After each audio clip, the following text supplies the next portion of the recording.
വിഷുവിൻ്റെ തലേന്ന് രാവിലെ ഒരു 10-11 മണിയായപ്പോഴേക്കും പാവാടയും ബ്ലൗസും തയ്ക്കാൻ വേണ്ടിയിട്ട് കൊണ്ടുവന്നതാണ്. എനിക്കറിയാവുന്ന ഒരു കുട്ടി തന്നെയാണ്. നമുക്കിവിടെ നിലയെ നേരത്തെ പാട്ട് പഠിപ്പിച്ചിട്ടുള്ള ഇൻസ്റ്റിറ്റ്യൂട്ടിൽ വർക്ക് ചെയ്തിരുന്ന ഒരു കുട്ടിയാണ്. അപ്പോൾ ഞാൻ ഇടയ്ക്ക് അവളുമായിട്ട് കോൺടാക്റ്റും കാര്യങ്ങളൊക്കെ ഉണ്ട്. അങ്ങനെ എനിക്ക് രാവിലെ വിഷുവിന് ഇട്ടുകൊണ്ട് പോകാനാണ്, ഒന്ന് തയ്ച്ചു തരുമെന്ന് ചോദിച്ചു. അങ്ങനെ ഞാൻ പറഞ്ഞു ഓക്കെ എന്ന് പറഞ്ഞ് കൊണ്ടുവന്നതാണ്. അപ്പോൾ അവർക്ക് ക്രോപ്പ് ടോപ്പും പിന്നെ ഒരു സ്കർട്ടും മതി. അപ്പോൾ സ്കർട്ട് പ്ലീറ്റഡ് ആണോ അംബ്രല്ലയാണോ ഏതായാലും തയ്ക്കാൻ പറഞ്ഞ്. പിന്നെ അംബ്രല്ല തയ്ക്കുമ്പോഴത്തേക്കും വീതി കുറഞ്ഞ തുണിയായതുകൊണ്ട് ജോയിൻ്റൊക്കെ വരില്ല. അപ്പോൾ അതുകൊണ്ട് പിന്നെ അത് മാറ്റിയിട്ട് നമ്മൾ പ്ലീറ്റഡ് സ്കർട്ടും ഇതുപോലെ ഒരു ക്രോപ്പ് ടോപ്പും മുകളിൽ ചെറിയ പഫൊക്കെ വെച്ചിട്ട് ആ ഒരു ടോപ്പും ഒക്കെ സെറ്റ് ചെയ്ത് കൊടുത്തിട്ടുണ്ട്. പിന്നെ പ്ലീറ്റഡ് സ്കർട്ട് ഞാൻ ഒറ്റയ്ക്ക് ഉണ്ടായിരുന്നുള്ളൂ.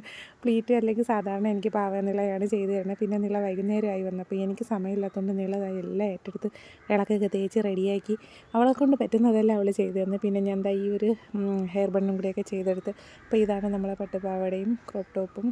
എല്ലാവർക്കും ഇഷ്ടമായെങ്കിൽ ഒന്ന് സബ്സ്ക്രൈബ് ചെയ്തേക്കണേ.